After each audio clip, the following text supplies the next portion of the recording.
Good evening, everyone. Sorry that we're starting a little late. We had a little disconnect going on, which is kind of common with different retrogrades that are going on. For me, I have Uranus in retrograde right now. I like to say your butt. Anyway,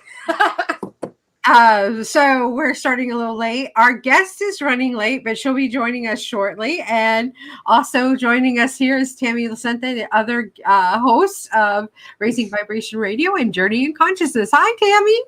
Hey, Sandy. Hi, everybody. Happy Saturday. What a wild week, huh? Oh, it's been a ride for me. Yes, it's been a ride for me too as well. And I suspect our listeners have had some issues. Yeah, I think the energy has been, at least in my world, it's been pretty turbulent. It's felt pretty turbulent. That'd be a good descriptive word. But I'm navigating through it and managing. How about you? I'm living the dream every day. As the Buddha said, find a joy in life. They get to the other side, the yin and yang. So if you're experiencing any offness, flip that coin and do the onness. Yes, I found myself needing to do that numerous times. It has actually just been one wild ride after another this week. But you know what? We're still breathing. We're still here. And we have a lot to be thankful for. I'm so grateful for literally everything. It's just been a lot of change going on, and it's been, I keep saying this. For me, it just seems like I'm going downstream, but I kind of really just feel like I'm in whitewater rapids. It's moving really, really fast, and I'm bumping my elbows and knees and my head every once in a while on some rocks. But nonetheless, going downstream, it's been interesting. Well, at least you're not stuck on the side of the stream on a branch. No, I'm going downstream. It's just moving really fast. Yeah. That's a good thing, though. Yeah. It can be hurt. I know that both of us have been experiencing something sort of similar this week with accidents. I've been having accidents with spilling things all week long, and you've had accidents with hurting yourself. Spilling blood from my fingers. I've been doing a lot of that this week. This week, I actually, within 24 hours, I cut myself 3 times on my hands, and they were all bleeders. Not like you had to stitch them, but like the kind that just, they were bleeding through Band-Aids and stuff. I was like, oh, wow. So losing bodily fluids such as blood. Yes. And so everything, these little things that reoccur in our lives like that in a short time period actually means something. Mm-hmm. So I kind of looked up what different things meant, and there's some unresolved issues that are deep within ourselves that we still have to let go. And I don't know if any of you guys got to listen to the Matt Kahn conference the other night. That he did, but it was talking about letting go of some of those unresolved childhood issues that we have. Did you get a chance to listen to that? Oh, I did listen to it, and it was actually quite a phenomenal transmission. And I would, from my perspective, I would really wholeheartedly agree with that. And I think there's been a lot of letting go going on. A lot of mine doesn't even have a story anymore. I think that's another thing that's happening is, for me, the story's not even important anymore. Like whatever I'm purging, it's coming up.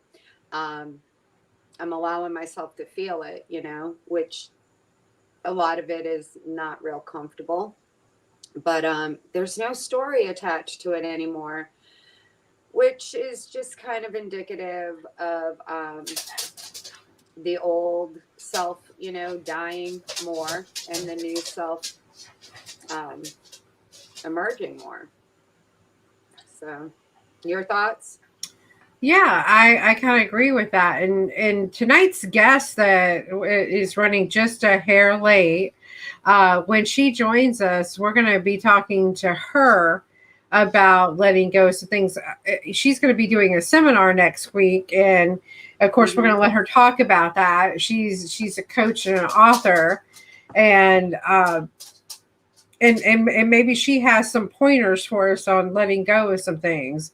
But I guess one of the most important things I would take on any of that is just to be not so harsh on ourselves and quit judging ourselves, just to experience it and then just release it to let it go. Mm-hmm. Try not to put too much let judgment. it go, let it go, let it go. That's been the ongoing theme for me for a little bit now, just constantly letting things go as they come up.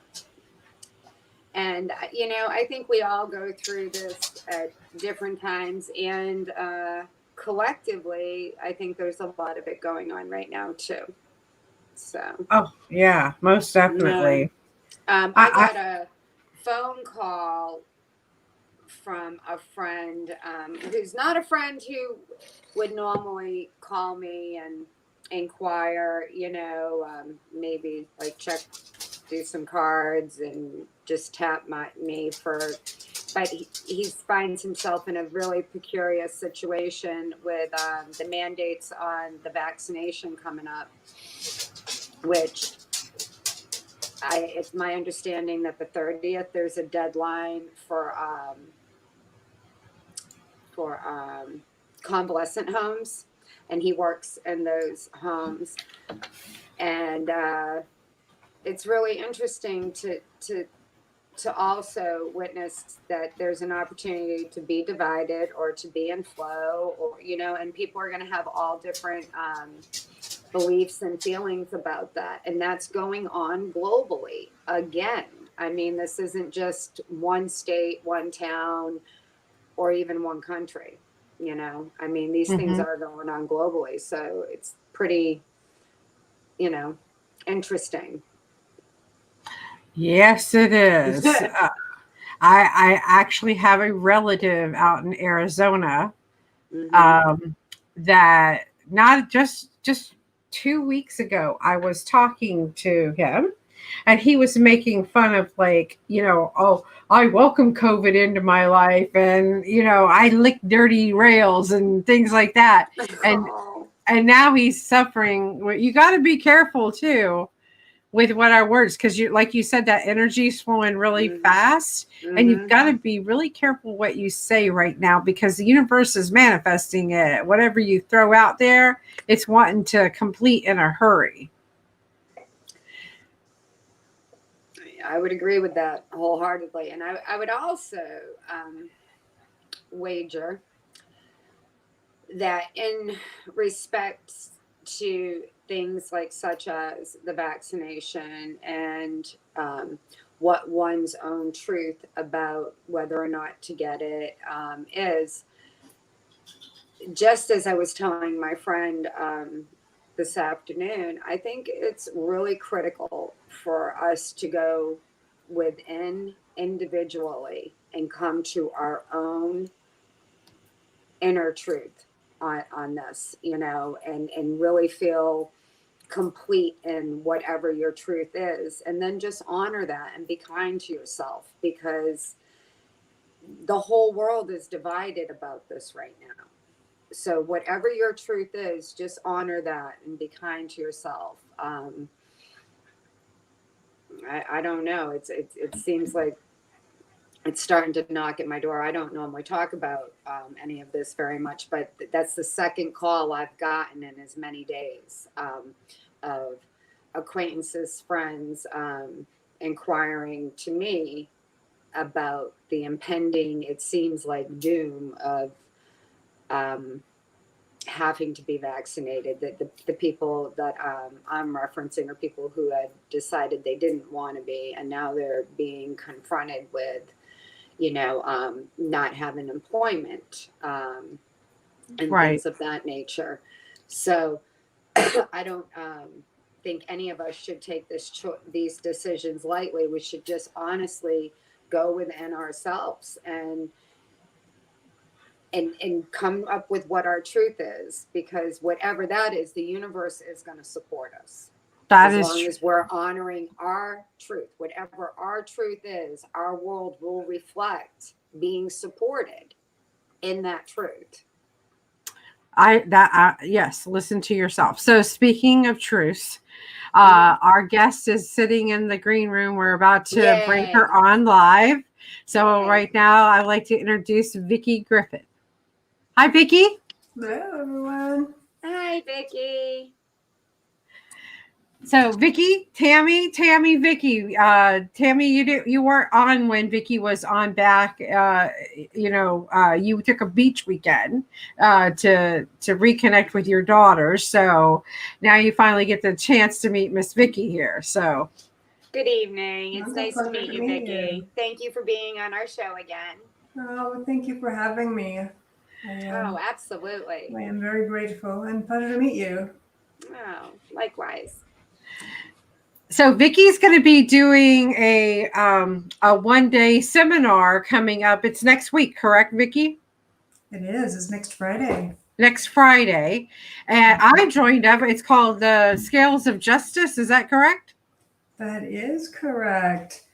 So, talk about it with us. Yes, thank you. So Scales of Justice. Scales of Justice came around because of my battles with the bathroom scale.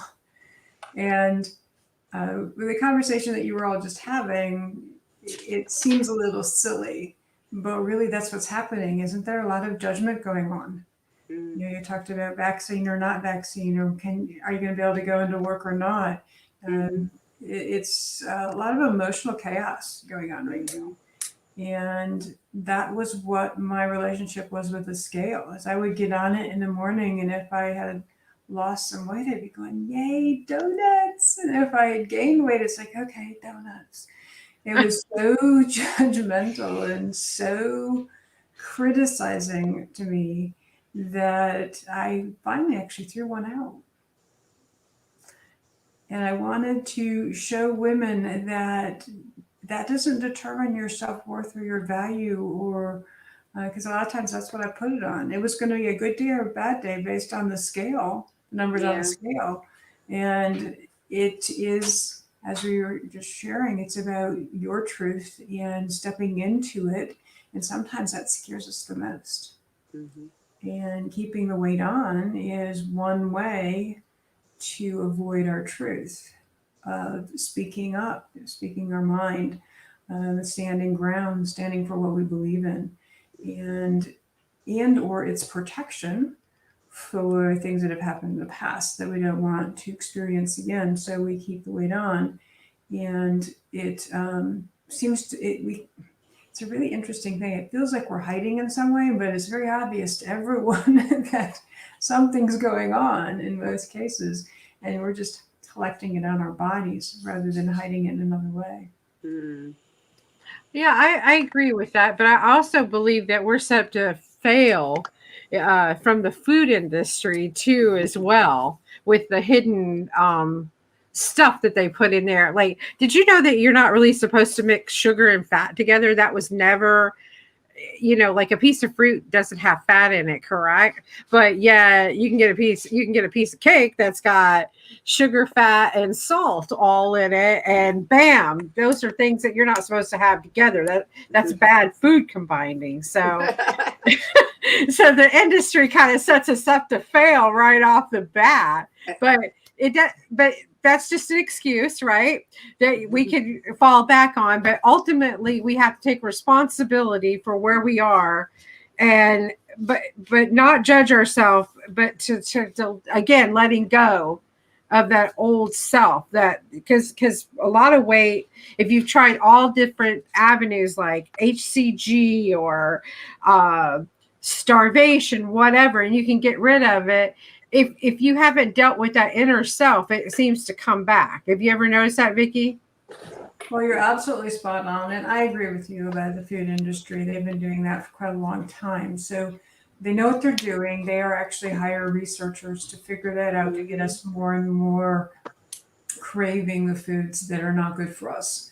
And sugar, fat, and salt are one of the ways to do that. And then what's the combination of all of those different things to keep you eating it? So yeah, absolutely agree with everything that you're saying as far as that. But here's what's happened, and this is why it's a $72 billion a year industry, is the big box diet programs, the even the crazy ones that we make up and people start going on. It's all trying to fix an internal problem with an external solution, and you can't do that. You can't fix something that's going on within yourself with a diet or a pill or a way of eating or food combining. Are there healthier foods than others? Sure. And again, it depends on your definition. So much of what we believe about our food and the rules we make around our food can determine whether we get fat or skinny from the food. And my absolute favorite quote from Wayne Dyer ever, as he said, if you truly believe you could eat 5 hot fudge sundaes every day, you can, and lose weight. And it's true. There's so much in it about our way of thinking and our mindset and our belief systems. I had a client just this week say to me, it's almost like confessional time when they come to their appointment sometimes. Well, I ate a baked potato today. I'm like, seriously? And she's like, yeah, I did. I said, did you enjoy it? I really did. Fantastic. I'm glad for you. And I'm like, what's wrong with a baked potato? She goes, well, I'm low carb. I'm not supposed to be eating potatoes. And I'm like, but if you were vegan or vegetarian, it would be perfect dinner food. I don't understand what the problem is. So sometimes it's putting food into, taking it out of the rule and out of the box a little bit and letting it just be food rather than whatever we perceive it to be. Yeah. I got you there. So what are some suggestions that you have for us for the self-judgment portion of all of this? That's a hard question, I know, but I'm just curious. It's a simple way of helping to get through that, and it's not easy, and that's the kicker. That's why people don't do it that often. One for any change, you need to be aware. So that's the first step of any change, regardless of what you're trying to do, be aware. So you have to be in awareness. So awareness means that you're paying attention to your thoughts, because that's where it comes from. Your thoughts and your emotions are the only two things you can control, period. I hate to tell you, but that's it. Just plain old mindfulness. Exactly. So awareness is the first part. And the second part is to do something different or just dismiss the thought. So when I went on my journey, and the first thing I did was stop dieting food-wise, but I went on a mental diet. And so what that meant is I was trying to stop the negative criticism and judgment. And that was it. That was my only kind of obligation to myself, is I need to stop that. What I didn't realize was how much I was doing. And for the first day, it was like every half second, I was like, no, I'm not saying that. I'm not thinking that anymore. And then the next day it wasn't as often. And by the end of the week, it was more gaps. And by the end of the month, there were more gaps between the negative thoughts and feelings and the negative judgment. And that's what makes it not so easy. It's really simple. I can just tell you to say no to those negative thoughts, say no to those judgments, say no to those criticism, the being easy, not so easy part is there's a lot of commitment to it, because it does feel like, at first, it feels like it's constant. Now, maybe that was just for me, because I tend to be very self-judgmental and very critical. But for most people who have been a professional dieter like I have, we have a lot of judgment and criticism, and it's about ourselves and sometimes about others too. And as much as we don't like to see ourselves as fat, we judge other fat people. I don't know about you, but I used to, and many of my clients, when they first start, will walk into a room to see who's fatter than they are, to help them feel better about themselves in a little bit of a spatial place. Some of my clients would tell me that they would walk into a restaurant with their friends and look to see how much space is in the booth to see if they'll fit, because they're that obese. So those type of scenarios, which of course leads to, oh, I'm so fat, I'll never be able to fit into the booth. What's wrong with me? How come I can't do that? Those type of negative thoughts and criticism and judgments, just say no.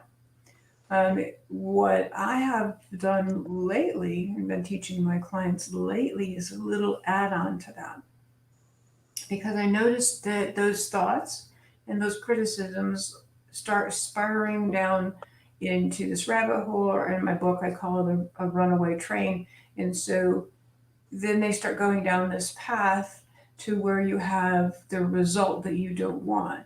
So in some cases, that might mean eating a whole pizza, or eating a family-sized bag of potato chips and calling it a single serving, those type of things. So what I do now is I notice the thought or the criticism, and then I'll just say to myself, I'm no longer willing. And I have my clients finish that sentence. So if you're paying attention to your criticisms, your judgments, and your negative thoughts, where you say, I'm just no longer willing to go down to that path, that will take me to eating, overeating, justifying overeating, or an emotion that you don't want. Being stressed out, being anxious, those type of things. So in essence, not just for weight, but anybody can apply this for anything in their life that is causing them some type of issue where they feel this way about themselves. It's not, it might be called the scales of justice, but it could very well be for any aspect of your life that you're trying to overcome right now, right? Absolutely. So what I will show you in the scales of justice is the archetype that you play with that sabotages your program.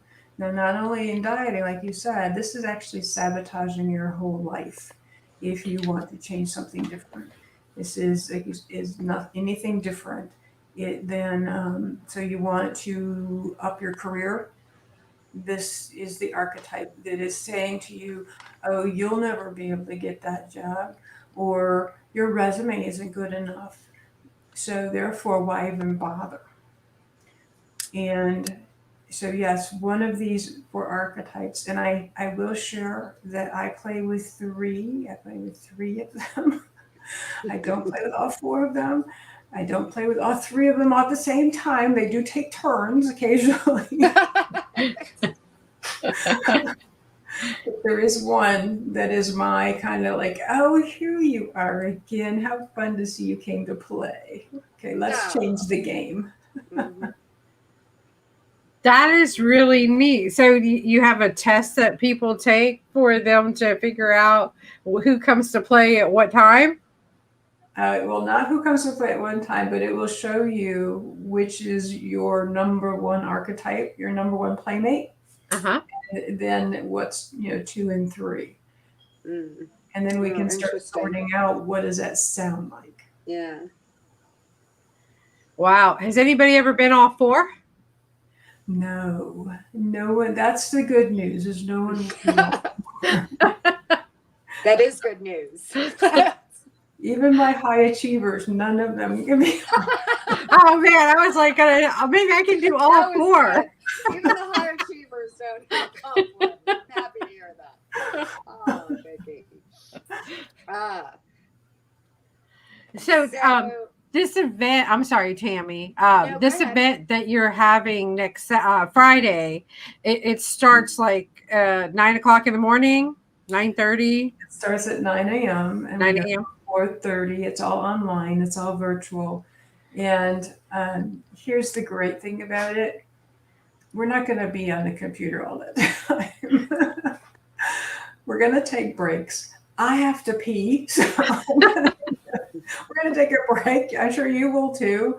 We're going to take lunchtime. So don't be concerned that you're going to be sitting in front of the computer for 6 hours. We're going to take breaks so that you have time to think about the exercise that you just went through, to formulate any questions that you might have when we get back. And I'm really big on asking people what's their ahas, breakthroughs, or insights on the last exercise so we can share. And that's also very helpful, because a lot of people will wonder if they answered it the right way. And there is no right way. But that's, and I come from that background, that's why I can say that. So it gives them validation. Mm-hmm. Yeah. So if they want to sign up for that, where exactly, do they go to the VickieGriffith.com to sign up for it? Yeah, so you go to VickieGriffith.com/justice, and that will take you to the page and sign up right there. And once you're signed up, you'll start getting emails from me right away, and we'll talk about what, where, when, and how. I do have a workbook that you'll be getting just prior to the event. And this is my third time. The first time I did online, the second one I actually did in Richmond. I went to Richmond, Virginia, did it last month live. And this is again online because of some of the things you're just talking about. And I look forward to it. It is a fun experience, whether in person or online. And it's the same thing. I have people who've done this 2 times. So they've taken it, at least twice out of the 3 times because they get so much out of it and have so that's excellent. Yeah. And it's only $27, so it's not like it's a whole lot of investment. No, that's incredibly reasonable for 9 to 4:30. Mm-hmm. And break loop patterns, because that's what it when you were talking about the mental diet, that resonated with me a lot. And and all we have control over is our thoughts and emotions. And it's so funny because I have acute awareness of that, and yet in the last 24 hours my attention came back over and over and over to a loop that was playing, that I was like just trying to disengage from. Mm-hmm. And that loop was creating an emotional feeling. And I had the awareness that neither of these things were actually real things. Right? It's just a ton of fun when you're realizing that, like you're driving, and just getting off of that loop. It's just very interesting. So tonight, are we going to do anything with the audience at all? Is there what were you thinking we were going to chat about tonight, Vickie? What would you like to do? Well, I actually, I can. So would you rather learn about tapping for food cravings, or would you rather have some kind of real quiet meditation type of experience? So I can do either. I know what I want. What about you, Sand? You know me. I like the meditation type of thing. So do I. We're down with the meditation. We're all about the meditation here and everything like that. Before you jump into that, though, I also posted in there just VickieGriffith.com without the justice. You've written a book that I wanted to talk about a little bit. Oh, excellent. Oh, thank you. Yeah, this is my second book, actually. And it is, let me grab it. It's right behind me. I got several. So you can be right about everything. See if I can get this in the camera. Mm-hmm. Yeah, there it is. And still have nothing. How to give up your need to be right and get what you want. So this just came out in October. And a girlfriend and I had been out shopping, and we were sitting in the parking lot, the last store we were going to go into, and she's all of a sudden like split personality. Went, he's done it again. I'm like, okay. Now I knew about their situation, so it wasn't unusual for her to talk about her husband in this way. But it was like, he's done it again. Like, what did he do? Well, I went into a laundry room and the washing machine was on cold. And I don't wash the clothes on cold water. So he must have turned it to cold. He said he didn't do it. And it's just the two of us. And he had to have done it because it wasn't me. And so he's just proving that he needs to be right. Okay. So after a little bit of calming her down and doing our shopping and getting her back home, and ended up having a lovely afternoon, I get a call. Vickie, I'm having a heart attack. Okay, go to the hospital and I'll meet you there. So as I'm observing what was happening, all of the hookups and all of the, she actually had to be transferred to the hospital because she went to an ER, and an overnight stay and all the specialists. And she did not have a heart attack.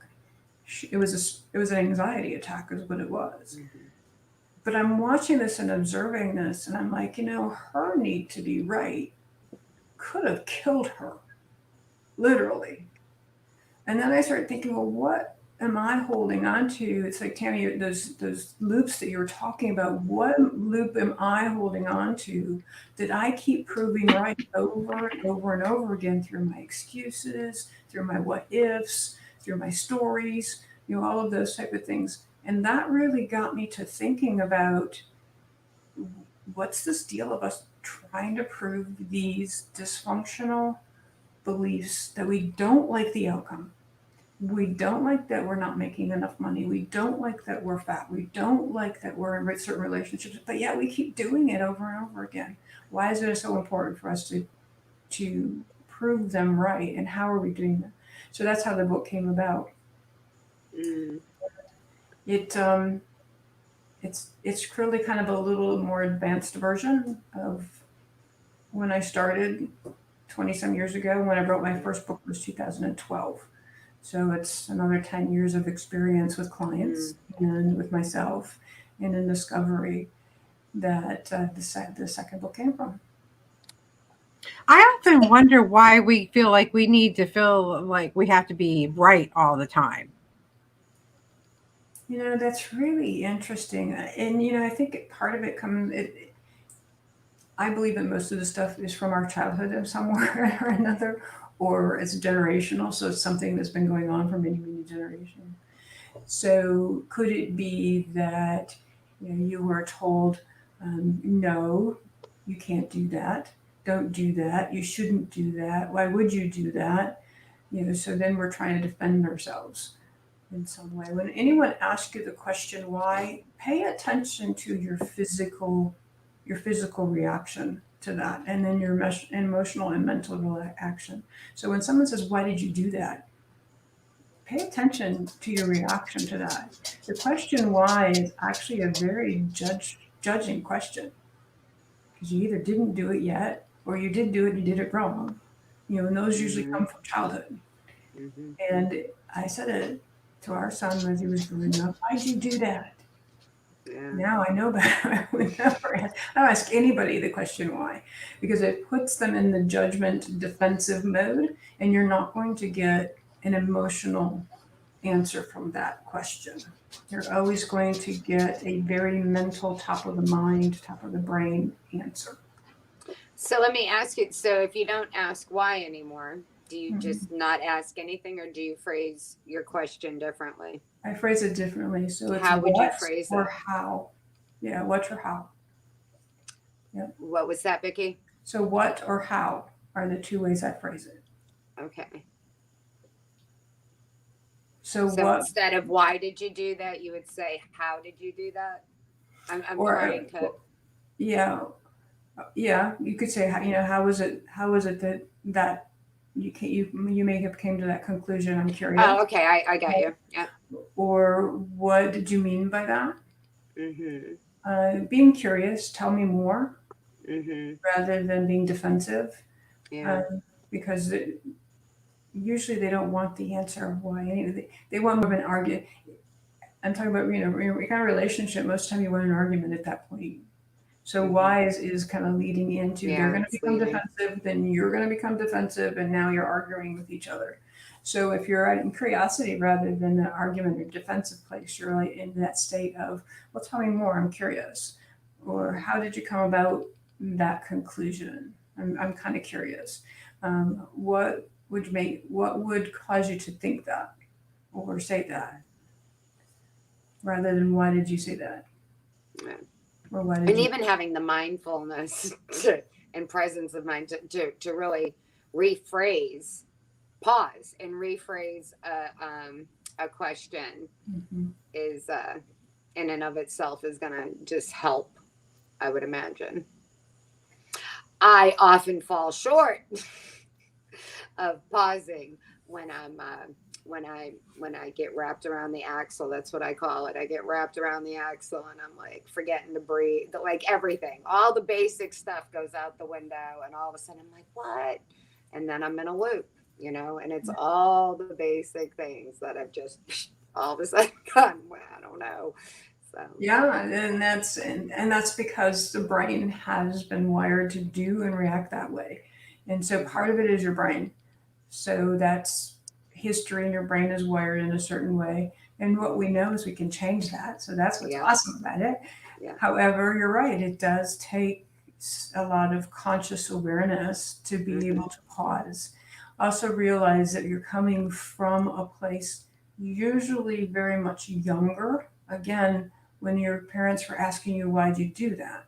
You're coming from that inner child that wants to respond and defend and show that they're right. So that can be, if you can pause from that too, and it does take us, and it makes it sound like it's a lot of time, and it's not. It's a split second decision to pause from and identify your inner child. Are they hurting? Do they need your attention? And just to send them love or to hug them in your mind while all of this is going on.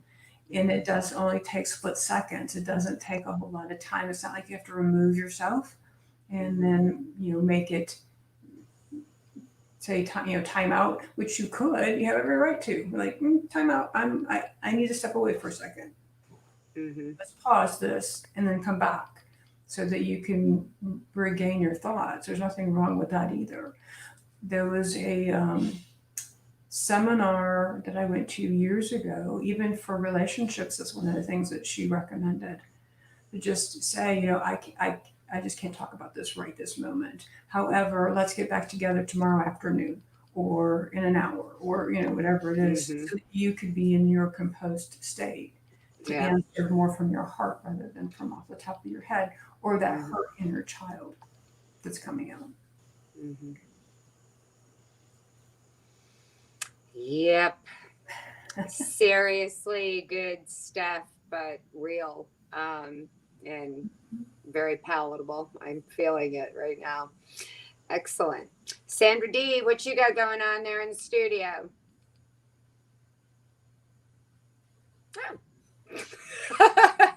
You're muted.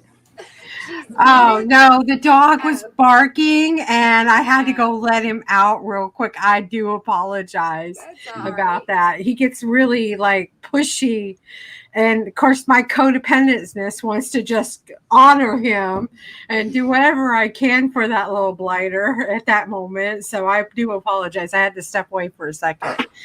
Not to worry. I have two of my own, and one of them is 13, and she rules the roost for sure. Oh gosh, yeah. Well, he's 15, and he all these years I have loved him, taken care of him, given him the best food. You know, he sleeps in the bed with me. He came between me and Cecil. You know, everything. He sits in the chair with me. I mean, he just thinks that we're just inseparable.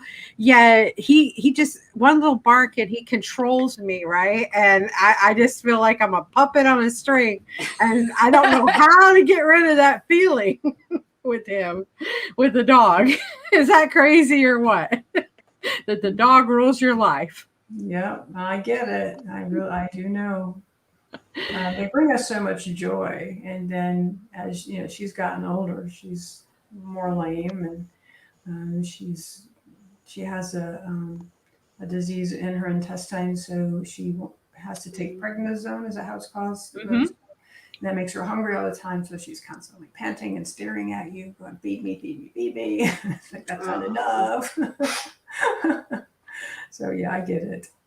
Yes, and then you got to watch their steroid intake because they can get Cushing's disease. Yeah. I mean, it's one thing after another at one point when you're on steroids. So, bless her little heart. But I will do everything I can to make her have a long, happy life. I know. You know that too. So beautiful. Yeah. So when I was going outside, what did I miss? I'm so sorry because I know y'all were making fun of me when I come back in here about I'm on mute. I would. So I had a question and I had it on the tip of my tongue when I went to go to do the dog because I liked what we were going with this with the mind thing. And it had to do actually about with codependency too as well. Because I've been studying that a lot lately. I'm actually going to a therapist, which I've never had much luck with therapy in the past because when I used to go to therapy and I was paying for it, the therapist would want to tell me all their problems and I would try to solve their problems for them because I'm a great solution solver. Is that crazy that you're going to pay for therapy and ended up people start telling you their problems? But this one is actually, I like this therapist. I get to do the talking and she makes me think. But I'm reading about codependency and the mind and how everything that comes in our situation, any little bad situation that comes to us, we think we're the blame, like we're wrong, we're at fault for everything because we want to take responsibility for everything, you know, even if it isn't our fault, right? So I know you must have had some dealings with this with many people that you've worked with over the years. How does that ever come up with you before? And how, if it did, how did you work with it? Well, I personally had that growing up fat. I thought that every problem my family ever had was because I was fat. So, I mean, I completely understand where you're coming from. Part of that too is I'm a highly sensitive person. And as a highly sensitive person, I didn't know that up until maybe 6 years ago, maybe a little bit longer than that. As a highly sensitive person, we do tend to think that there's something wrong with us because 80% of the world is different than we are. So 80% of the population is different. Highly sensitives are only 20% of the population. And we are constantly pushed into trying to be as we call them, 80%ers. So an 80%er. And so as I was running my business, I would hire coaches, but I couldn't do what they were asking me to do in the way they were doing it. So I thought I couldn't do what they were asking me to do. It's the way that they were doing it. It was uncomfortable for me. It was beyond my imagination for how they were doing it. And I thought there was something wrong with me. There must be something wrong with me. What's wrong with me? Why am I not getting this? Why can't I do the way they're doing it? They're successful. They know what they're doing. What's wrong with me? The truth is there isn't anything wrong with me. I just need to come to it differently and do it a little differently than the 80%ers being a highly sensitive person. So that could be a part of it, is that I'm a highly sensitive person and a highly sensitive person, because we're always compared to the 80%ers and we're always trying to being shoved into the way they're doing things that is so easy for them, but not so easy for us, we think that there's something wrong with us. So there's part of that. Then, as you said, though, a lot of times, I know myself included, I'm also a problem solver. And I think that's part of it, is I learned to be really good at assessing a situation and figuring out what's the best way to solve it. And I suspect that codependent people are like that as well. So if you're highly sensitive and you're in a codependent relationship, now you've kind of got this double whammy on top of you, that you're trying to solve everyone's problems. That's also why I'm really good at what I do, though, is because I can help others solve their problems. As Tammy was talking about, I'm very aware of some of this stuff that's my problem, and I have a problem myself. And I know how to fix it. You do too, Tammy, right? You know how to fix it. Yeah, it can still be challenging, though. Like it can when be. You have your deep nemesis resurface. It's like, I was doing my push-ups big time the last 48 hours. And I had to keep coming back, dismiss, come out of the loop. But what I know is I've been at what I call deprogramming and reprogramming for so long now that I know after a certain amount of time of doing that, you don't have to do it on that particular thing anymore. But I've also simultaneously been choosing to go ahead and lean into some releasing of emotional energy. That's not fun, and it doesn't really even have a story. It's frustration. I'm sure it's rooted in the child. It cracks me up just in this conversation we've had. I identified last night where I was really, really committed to being right about something, and in hindsight, it was so my inner child. And I didn't pause and give my inner child a hug, but I did allow, in the past, I would get frustrated. I wouldn't even acknowledge that. And I would just put a wall up, whew, I'm not going there. But I allowed it to come up, and I sat with it, and it caused some monkey brain go on for me, because I'm sitting with feelings that are very, very uncomfortable, and I very much want to do anything but feel these feelings, right?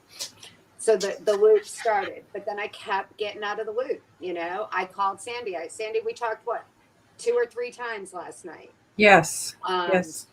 I've had, I got out, basically said my butt's on fire. Talk to me and get me out of this headspace when I really need it. And I also sat with myself a lot. But about midway through today, the rapidness of the loop, if you will, had slowed down immensely. So I could come back into my breath, and I was more calm, and, and it passed. But, you've been at this for a long time. I think my big thing is, if we woke up, we're not done. You're not done growing if you woke up today. You're going to continue to grow. But things do get easier when you start practicing things like this. So I like it. I agree. And it wasn't easy. I mean, it wasn't fun. It wasn't easy. It wasn't enjoyable, and it hurt. The experience of talking about our heart, I'm sure it hurt. Yeah. And sometimes we can judge ourselves by saying, well, you should know better. You've done all of this. Oh, I even did that. I threw the whole, the child in me was probably at some points the teenager throwing the temper tantrum. When are you going to be done with this? Don't you know better than that? Because I couldn't. Yesterday evening, I was really struggling getting out of this loop, and but it just was. I had to let it just play out, and and try to the best of my ability to practice non-judgment with myself and just allow myself to be where I was. Mm-hmm. And in doing that, I believe that these things clear sooner when we allow ourselves to just be where we're at and we acknowledge it instead of, running away from it or pushing it down. What I've been dealing with is really, really, really, really, like, I think deep childhood stuff doesn't even have a story. So like all the stuff that had stories that I knew about that I've been working on my whole life has kind of gone away. There's not even a story anymore, but there's still a lot of grief, and there's also it feels to me like mourning of the old me as the new me is emerging over the last several years. So I've gone through a few periods. Overall, I'm a really, really happy, positive person. But I have been feeling some energies recently that are just like, oh, okay, here we go.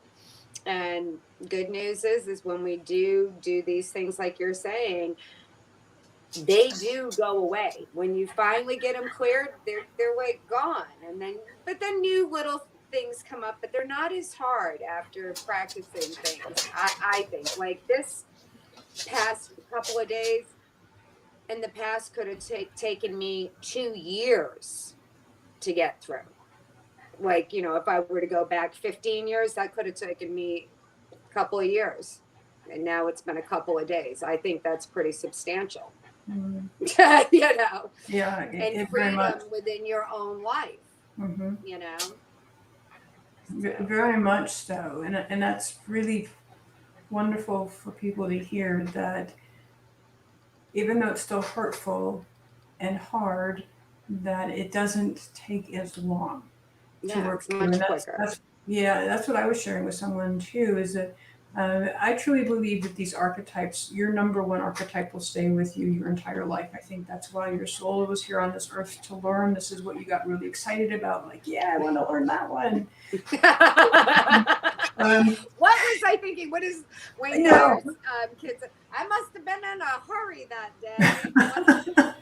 Exactly. One of his daughters said that about choosing him as a father. She said, I must have been in a big hurry that day. Yeah, exactly. But we do choose it to be our playmate, to learn from and grow from, and like you said, it with the tools and techniques that we've learned along our lifetime, we can throw all of it at it, or we can one or two at it, and it doesn't take as long, and we can move through it and find our joy again. And I don't want that to sound like it's always easy. Sometimes for me, it is a matter of looking for joy. What helps me to feel joyful today? And so that way I can start getting in the mindset and creating the neural pathways again of joy and happiness, rather than this hurt or distrust. And I love what you're saying. That was so beautiful, that it's a healing of the old self, transitioning into the new, and that moment of mourning or grief in between. And that's normal. That happens in weight loss. Yeah, right? And yeah, I find it interesting, not just with myself, but with a lot of friends that I'm close with and stuff.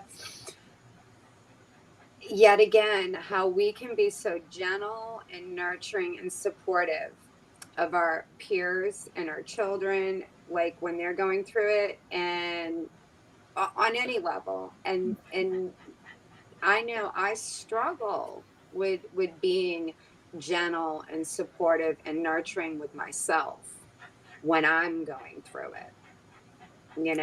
So it's major growth for me to like pick up the phone and call my girlfriends and say, you know what, I don't even know, I'm just crying, don't really know what this is, I need to change my state, change the whatever.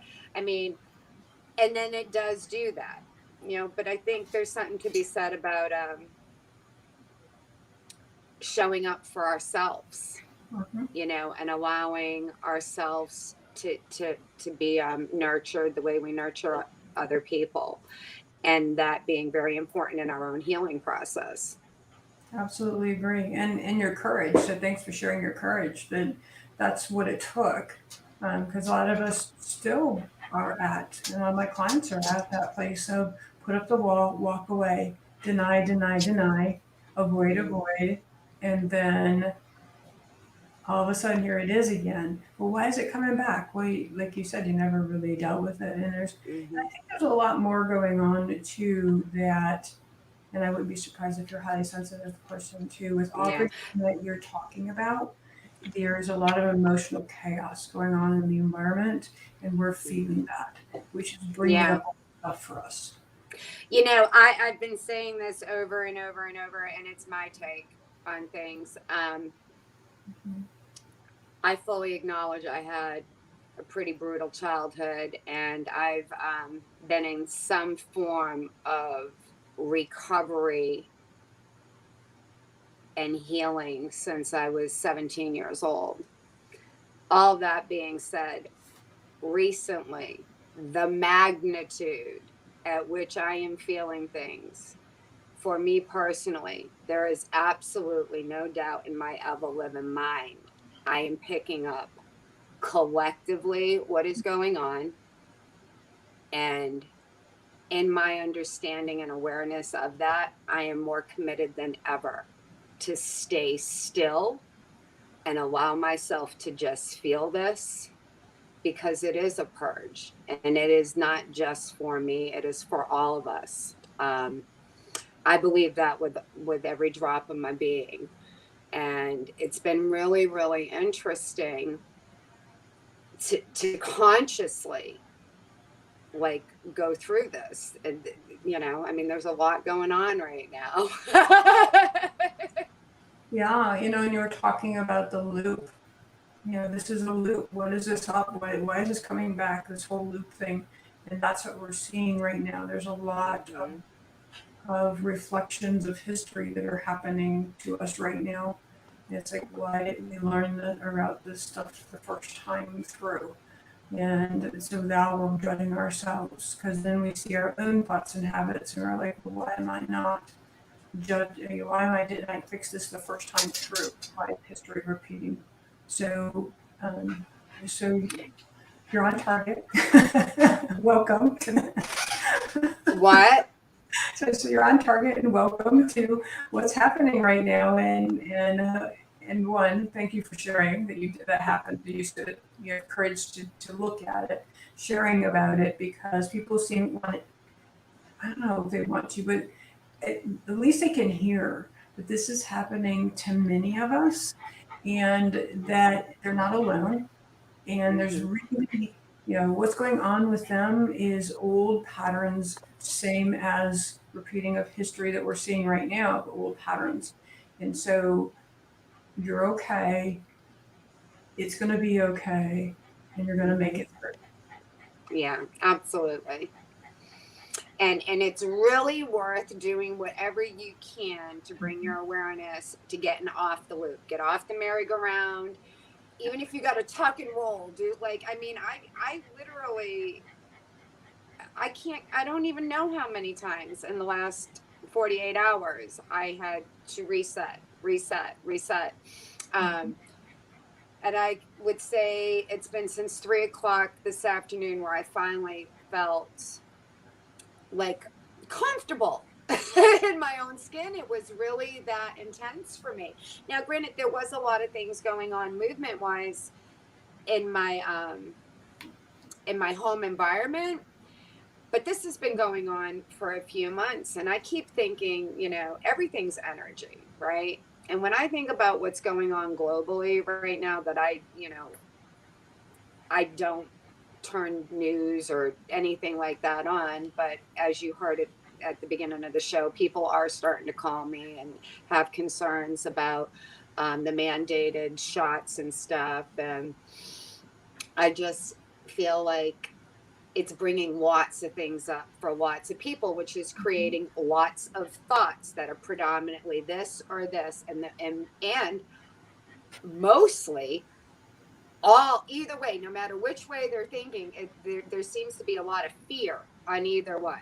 Like fear of, if I put this in my body, then something could happen to me, and fear if I don't put something in my body, something could happen. I mean, it's like all fear. And I just think it's creating a big wave of energy that's going around, that's so easy to just come into other people's fields, even people who are really, really working on things. I mean, I know for a fact I am feeling stuff that is not, or at least it seems to me. Okay, I don't know this for a fact. It seems to me that some of this really is intensified. Like my part could be 30%, right? But then the other 70, that 30% that sparked up in me got attached now because it vibrationally was in alignment with that big thing going on, right? And then it's like a boomerang, and it just pulls you, and you are on a ride. And I mean, I had to consciously like do major push-ups to get off that loop. So, and I don't say that to be negative. I say that, like you said, for other people who are going through this, right, you can get off of it. I don't care if you got to tuck and roll, call your friends, do jumping jacks, put a song on that just always makes you happy, anything. Go walk outside and look at the clouds, anything to change your state. I did a lot of it, and and like I said, today, the way I was feeling, it would have took me 2 years 15 years ago, and now it took 2 days. I think that's pretty impressive. For my clients, what happens is they go eat or they go drink, and that's what they're doing, is avoiding and denying. And so when you say go do something, that's not what you're meaning. No, yeah, I didn't mean it that way. I meant, no, I know, but I'm just clarifying for my clients, because that's what they're, someone who does that, that's what they're going to hear. Well, go change your state, go do something about it. That doesn't mean go eat a full chocolate cake. In a loving way, I would think, I apologize. I didn't mean you don't. I just, I'm sharing too, because I think that this can help people who are emotional eaters, who are trying to find a way to cope. And that is my former way of coping, is through food. And so that's what I would have, and that's what I was thinking as you're telling your story. In the past, I would have gone to anything that's supposedly off program, whatever, it could be peanuts, like you said, depends on what your definition of healthy is, you're on a program, to help soothe whatever was going on within me. What do you do now, Vickie? So I do a lot of tapping, and you do a lot of what? Tapping. Mm-hmm. So EFT. So I do a lot of tapping. I do a lot of deep breathing, similar to what you were talking about. I keep reminding myself to get out of the loop. This isn't my place to be here. Even if it's healing something, and it always is, it's always healing something within ourselves, and we may or may not know what that is. So just keep reminding myself, I'm okay, and it's going to be okay. There's 3 things that a child always wants to hear, is that you're okay, it's going to be okay, and you're safe. Those are the 3 things that, and as adults, that's what we want to hear.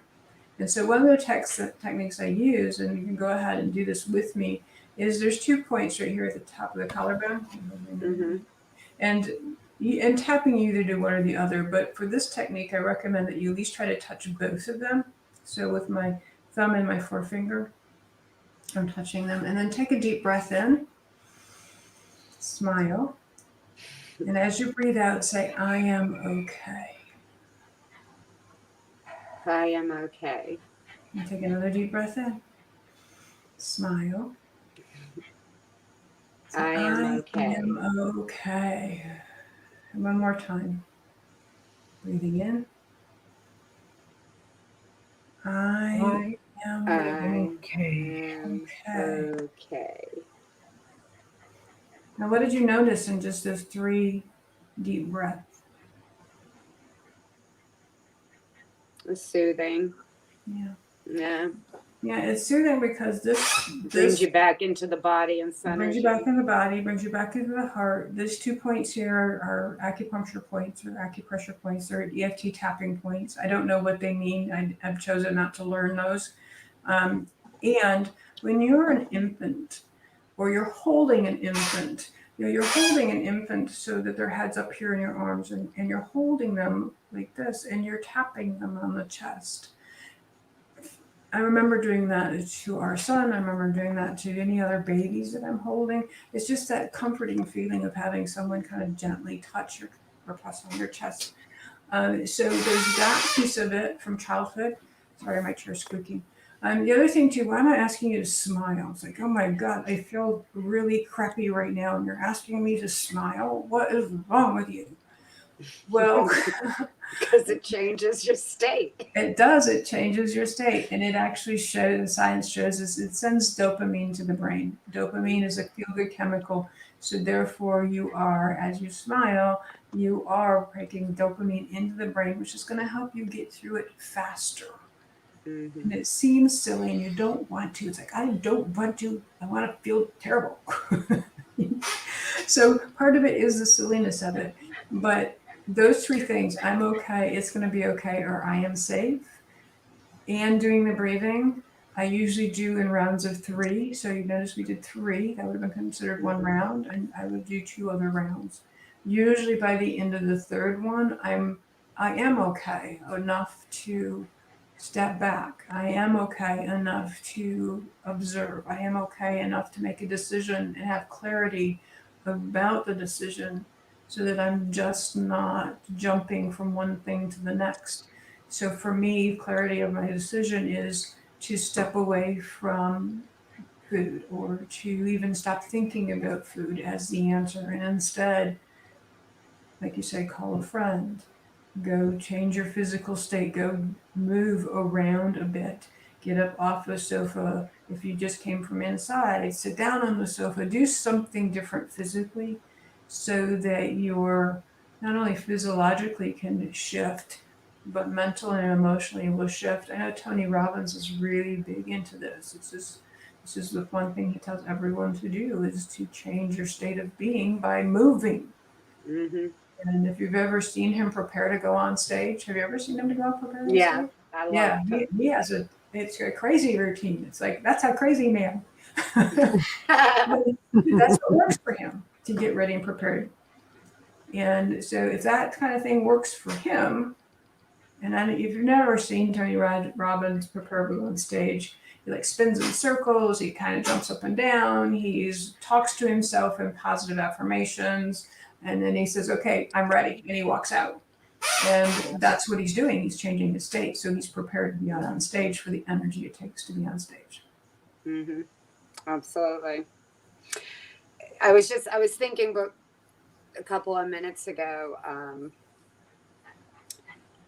how we can be attached to our suffering, like really be attached to our suffering and feel justified, like we justifiably want to hold on and wrap up in our suffering. I've witnessed this in myself through my journey, and it's like, wow,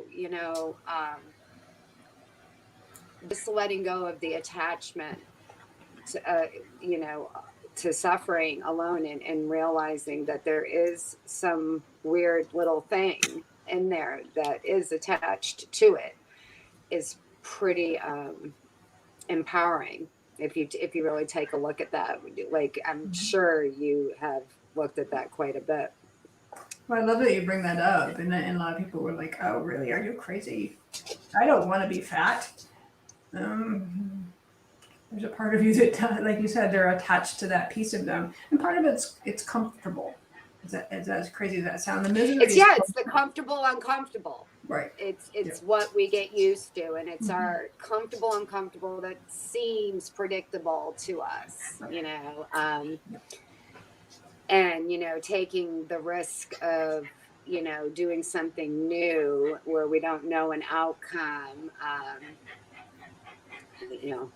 Or we predict the outcome as our truth.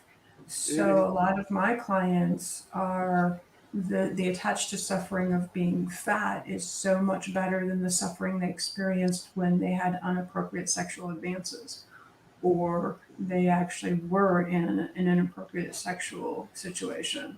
And so they don't want the attention. So they've made up a story that when they're thinner, because most of them, this happened when they were thinner or younger, if they're thinner, then that will happen. Or they were promiscuous when they were thinner. And so if they become thin again, that will happen. We're talking about women who that happened to them in their 20s and are now in their 40s or 50s. And the chances of them actually happening again because of their wisdom of themselves is like zero. But the brain has created this story that feels so real that if they get thin, then they'll become promiscuous again. And they don't want to, so they stay fat. So there's that kind of nuance as well that I've seen. And it's still what you're talking about is attached to the suffering piece.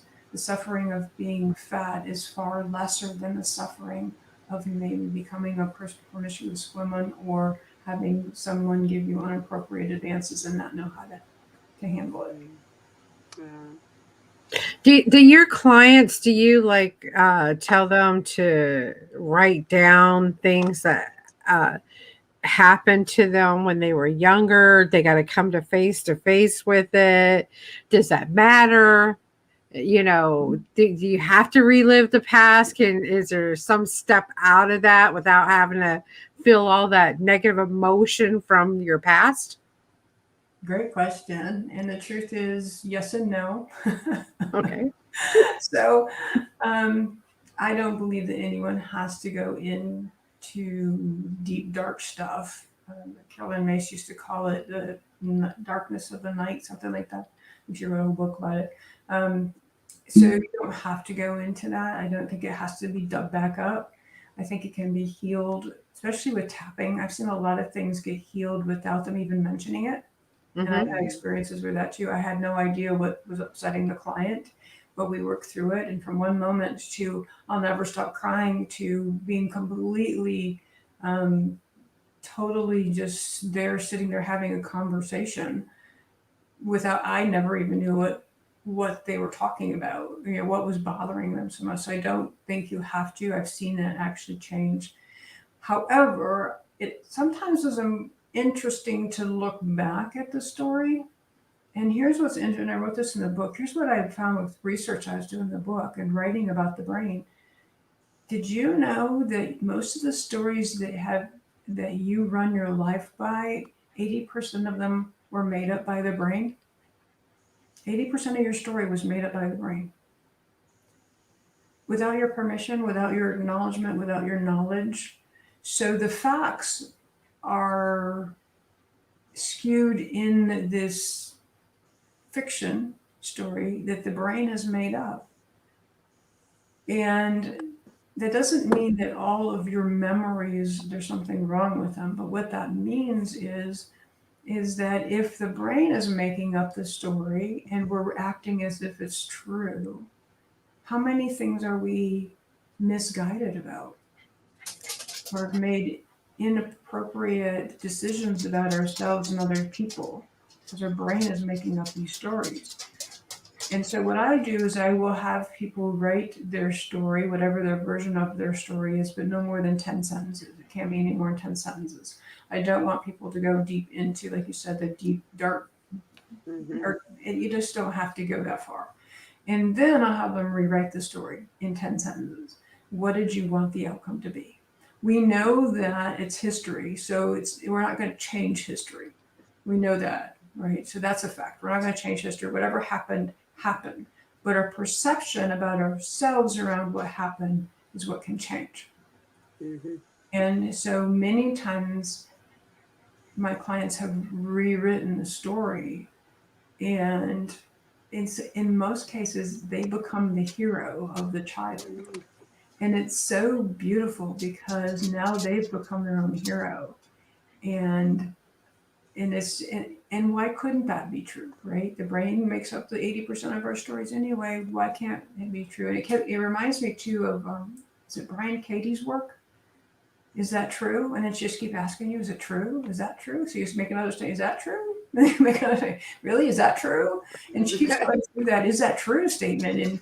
And reality is it gets to the point where you can't say that it is because you're not really sure anymore if that's that's true of you or not. And so, no, to answer your question, I don't know that you really have to. I think sometimes it's appropriate to look back. If we learn from our history, then we can do better and recreate it in the way that we want it to be, because that's how the mind works, which is going to make us feel differently about ourselves as an adult. If you let go of like I said, it was history, and according to you, it's fact based on your perception at that age. Okay. So Gotcha. Brain's not fully wired until you're 21 to 25 for men, 21 for women. Go figure. So I'm a little slower than you. We're not making this up. I'm not making this up. This is true. And so, but if you think about it, when you're 6 years old and something happens to you, or you're 3 years old and something happens to you, the perception you're going to make about yourself at that age is based on the brain wiring that you have. And then the rest of it, the 80% of it's going to be made up because your brain wants to connect the dots and it can't. So it will make up the story on or around you that may have been different when you were 16 or 25 or 45 or whatever. Your brain's fully wired, so you're going to you're going to have a different story. Mm-hmm. And I can see that because my son will say something to me. Do you remember this happening this at such and such time?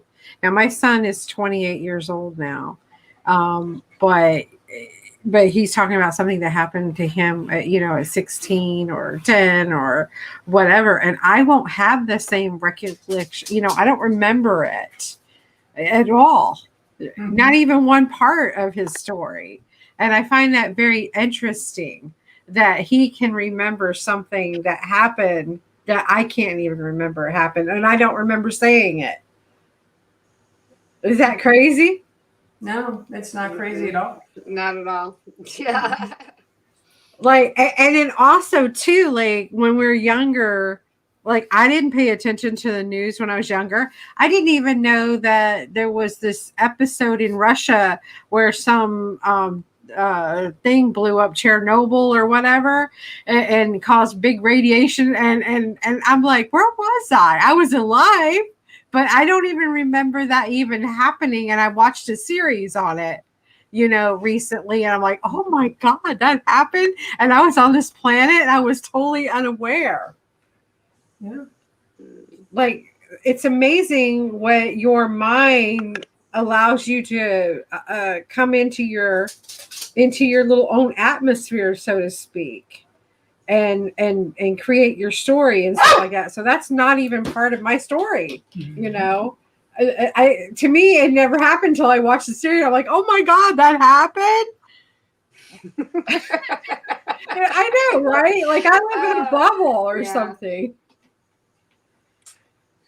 There's actually. How long is the meditation? Are we going to be able to get the meditation or half? Well, let's go ahead and do that, because make sure that you have time afterwards. And I tend to be a little bit shorter than most, probably. Oh, I would just so appreciate a meditation, Vickie. Sure. Absolutely. Are you ready? Mm-hmm. Awesome. So go ahead, and if you want to focus on something across the room, or you can just go ahead and close your eyes. And then take a deep breath in. And release. Another deep breath. And release. Third, very deep breath.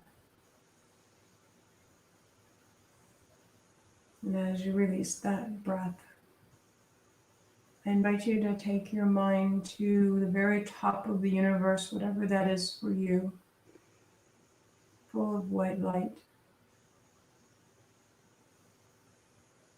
Your mind knows exactly where this is, your subconscious mind, for this is where you came from. And whatever your definition of this place, we all agree that it is unconditional love. And you can feel that love through your entire body, starting at the very top of your head. And it moves down behind your eyes and down back of your neck, your jaw relaxes and releases.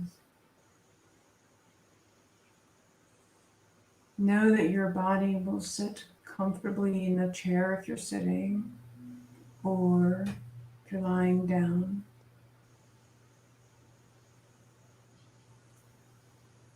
If you are listening to this in a vehicle, it's time to shut the recording off and listen to it later. And relax deeper and deeper as that beautiful light of love moves down into your shoulders, and down your spine, releasing all attachments. The beautiful light moves into your chest and into your heart, allowing your heart to open gracefully, easily, safely. The beautiful light then moves into your hips, feeling grounded, comfortable, so safe.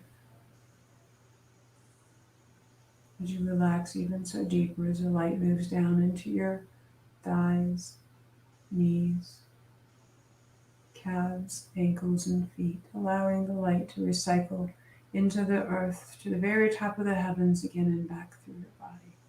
As you are in this place, the very top of the universe, bathed in this light, and with every breath in, you feel it moving into your lungs and into your body, moving through every nerve and ligament, tendon and bone. Every cell rejoices in this light. Whatever the feeling is for you, it feels wonderful. You may feel light, you may feel heavy. Know that this beautiful light is flowing through your body with ease and grace and safety. It knows exactly where it needs to stay for healing, and it knows where to expand. So as you relax deeper and deeper, all outside noises take you into a deeper state.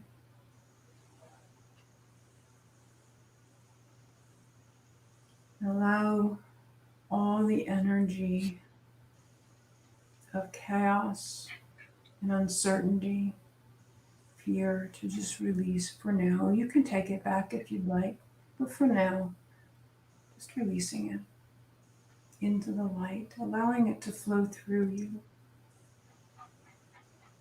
with the light as it carries it away, with love and respect. And as this beautiful light moves into your brain and into your mind, healing all the past that has led you here. Grateful for the past of who you've become and what you've learned and what you play with every day, and who you get to play with, those you love. You might see their faces in your mind, including the furry friends, the ones of feathers, even those who love reptiles. You can feel their energy and you send them back the most pure, positive love. And this comes through you, not from you. You don't have to make it up. You don't have to give it away. This comes from a beautiful light at the very top of the universe. So grateful for the learning of even those you haven't cared for much or hurt you. Grateful for the experiences that we've been chatting about right now, of being able to be one of the ones to morph the energy that's happening right now. To have been willing to stand up and say, me, I'll do it. And be grateful for that moment. So as you relax deeper and deeper, letting go of the old looped patterns, the old stuff that keeps coming back. You might see it being released bit by bit. You might be seeing it being released in barrelfuls or hot tubfuls, swimming pools, even oceans full, releasing and let go. And this happens so easily, so comfortably, so safely, without your awareness. And as you relax, for the first time ever, feeling so comfortable with releasing and letting go, surrendering perhaps for the first time ever. And as you let this go, the beautiful light, you begin to see you transformed. The person you've always wanted to be, whether that's thinner, healthier, whether it's happier in relationship, having more money around you. Not only can you see that, but you feel that right here and right now. It may feel like you're pretending, and that's okay. But know that in this transformation, you are of service to others. Not that you have to be or you're obligated. But as you move into, transform into this person that you've always wanted to be, you are in service. Paving the way, showing the way, taking people by the hand and helping them see that they too, if they choose. It's all willpower and free will, and they have both if they want.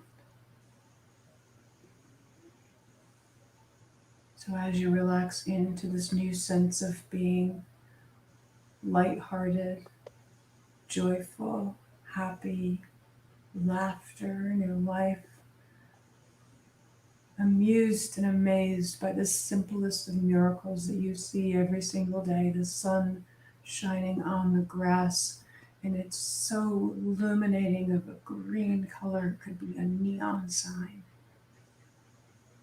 or the dog thumping in the background.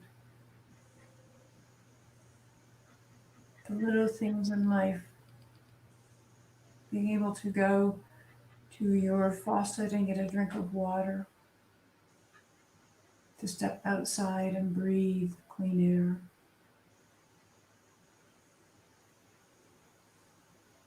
Letting go of the need to be in the chaos or the loop that's happening right now environmentally. And relaxing ever so deeply.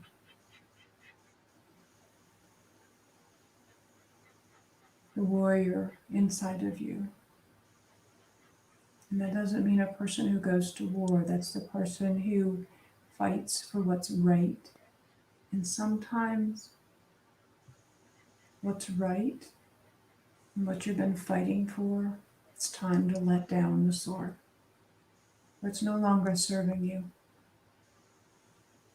And that warrior is ready to stand tall and move forward in this new person, supporting you however they can that you're choosing to be.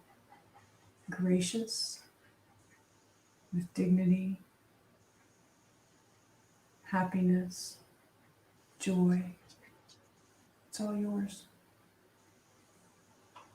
And this all happens not because I say so, this happens because this is what you've truly wanted. This place of peace. And the warrior is no longer willing to allow you to have anything but peace and happiness and joy. As you merge back into your body, that warrior comes with you, defending your sense of peace. No one's going to mess with it, ever. Nothing energetic, environmental, emotional. For now you're aligned with peace, your highest source, and you can feel this at any moment with just the thought of whatever that warrior looks like for you. And whenever you want to call upon it, it will be there for you. In a moment, I will begin to count you back into the space. At 5, you'll be fully awakened and refreshed, starting at 1, merging back to a sense of overall well-being and peace and calm. 3, feeling centered and grounded. 4, physical awareness returns. And at 5, eyes wide open, fully awake, fully refreshed, and released. Very nice. Awesome. That was really good. That was really good. Thank you. You're welcome. My pleasure. Thank you very much. And again, Vickie is going to be doing a seminar next Friday. We put the link in here for you to go and sign up. It doesn't even have to be for weight loss. I wouldn't think any of you guys having any issues right now, letting go or feeling stuff out there that's not yours, whatever the case may be. I mean, you might owe it to yourself.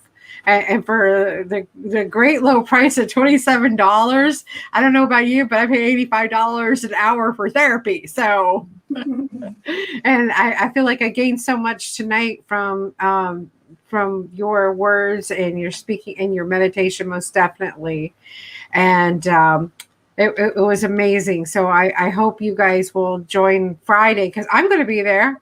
I hope to see you guys there and everything like that. So thank you, Miss Vickie, very much. Thank you. Thank you for having me on. It's been fun. Nice to meet you, Tammy. It was very nice meeting you. So you're here in Richmond, right, Vickie? Mm-hmm. No, you're not. You did something here in Richmond? I did something in Richmond. Yeah, I lived in Richmond for 17 years, but I did something in Richmond. I live in Florida now. Oh, okay. That's so funny. There's so much Richmond and Florida going on. Okay. Well, I'm here in Richmond. This was really, really lovely. I very much enjoyed it. I'm so glad I got to spend some time with you this evening and be a part of this. This was a great evening. Thank you. All right. Well, I'm going to end the show. You guys can hang out in the green room here in just a second. We're going to end the show. I want to thank everybody for joining us. There is replays. And then also on Anchor FM, you'll be able to go and hang out there. And Tom Coates just wrote, "Hi, Vickie. Thanks for the meditation." That was really good. Yeah. So thank you guys so much for joining us. And we'll see you here next Saturday night. Not sure who our guest is going to be yet. Do you have a guest, Tammy, that we have for next Saturday night? Next Saturday, we have Lisa Marks. She's does energy work. You know Lisa? Mm-hmm. Yeah, she works on me. I love her. She's my birthday sister. She's 10 years my senior. We have the same birthday. I'm good buddies. Cool. We just did a retreat together a couple weeks ago. Yeah. All right. Excellent. So Vickie, awesome. Join us, join in and listen and say hi to Lisa. You will. Yeah, we can bring you in so you can talk to her and everything like that. So awesome. Well, thank you guys so much for another edition. We'll see you next Saturday night, and blessings to each and everybody. Bye. All right. Good night, everybody.